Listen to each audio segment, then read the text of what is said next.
வனவிலங்குகள் அதிக அளவில் ஊருக்குள் வர காரணம் என்ன? விலங்குகள் ஊடுருவலை கட்டுப்படுத்த என்ன செய்ய வேண்டும் என்ற கேள்விகளுடன் பாதிக்கப்படும் விவசாயிகள், பொதுமக்கள், வனவிலங்கு ஆர்வலர்கள் ஆகியோரிடம் எமது செய்தியாளர் கார்த்திக் நடத்திய கலந்துரையாடலை பார்க்கலாம். அதிக அளவு குடியிருப்பு பகுதிக்குள்ள வனவிலங்குகள் வருது. வரக்கூடிய காரணம் என்ன? இது தடுப்பதற்கான வழி என்ன சார்? இப்போ மனுஷனுக்கு இருக்கக்கூடிய மனநிலை மாதிரி தான் அதுக்கும் மனநிலை. சரியான உணவுகள், சரியான தண்ணீர், சரியான காற்றோட்ட வசதிகள் இருந்துச்சு அப்படின்னா அந்த காட்டுக்குள்ளே அது வாட்டுக்கு அது இருக்கும்.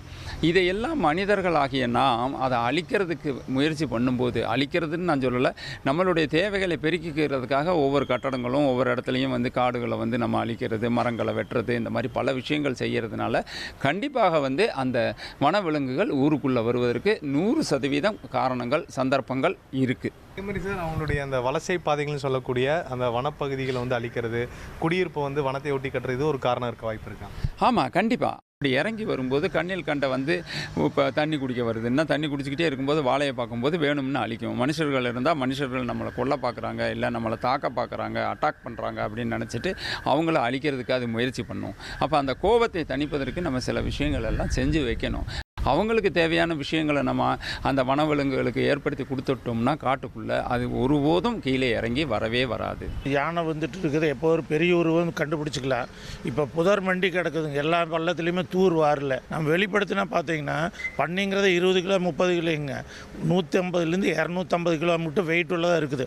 அடிச்சிச்சுன்னா ஆளை அப்படியே தூக்கி போட்டுருது, காலை உடைச்சிருக்குது, கையை கடிச்சிருது, ஆளை நேரடியாக தாக்குதுங்க. நீங்கள் ஓடுனா கூட ஓடுறதில்ல, அது துரத்துது. அது வர்றதே 15லேருந்து 30 அந்த மாதிரி கும்பலாக வருது. இவங்க வைக்கக்கூடிய கூண்டு 1-2 தான் இருக்குது.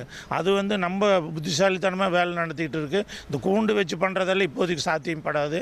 கேரளாவில் எப்படி அங்கே நடவடிக்கை எடுக்குது, அந்த கவர்மெண்ட் சட்டத்திட்டத்தை போட்டு இப்போ ஷூட்டிங் ஆர்டர் கொடுத்துருக்குறாங்க.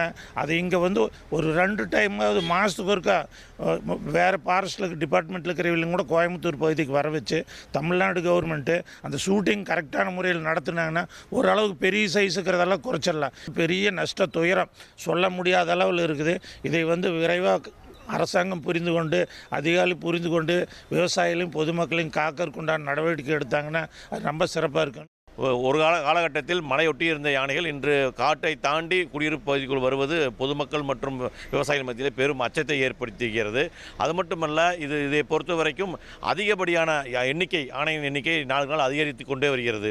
இன்று ஐயாசாமி மலை அடிவாரத்தில் கிட்டத்தட்ட ஒரு 5 யானைகள் குட்டிகளுடன் தொடர்ந்து தெரிந்து கொண்டே தான் இருக்கிறது. வனத்துறை பொறுத்த வரைக்கும் இதுக்குரிய நடவடிக்கை எடுக்க வேண்டும், யானைகளை கண்காணிக்க வேண்டும். எங்கே செல்கிறது என்ற ஒரு கண்காணிப்பு குழு அமைத்து யானையை கண்காணித்து அந்த யானையினுடைய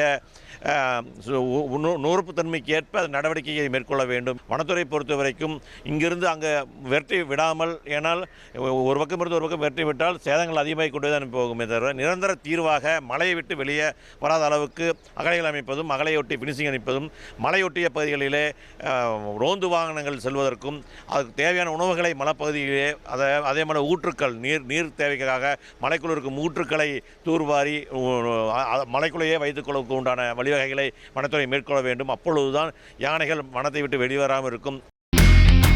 இனி செல்லும் இடமெல்லாம் செய்தி. தந்தி டிவியின் வாட்ஸ்அப் சேனலை ஃபாலோ பண்ணினா செல்ல இருக்கும் இடமெல்லாம் செய்தி. இதோ QR கோட், இப்பவே ஸ்கேன் பண்ணுங்க, ஃபாலோ பண்ணுங்க.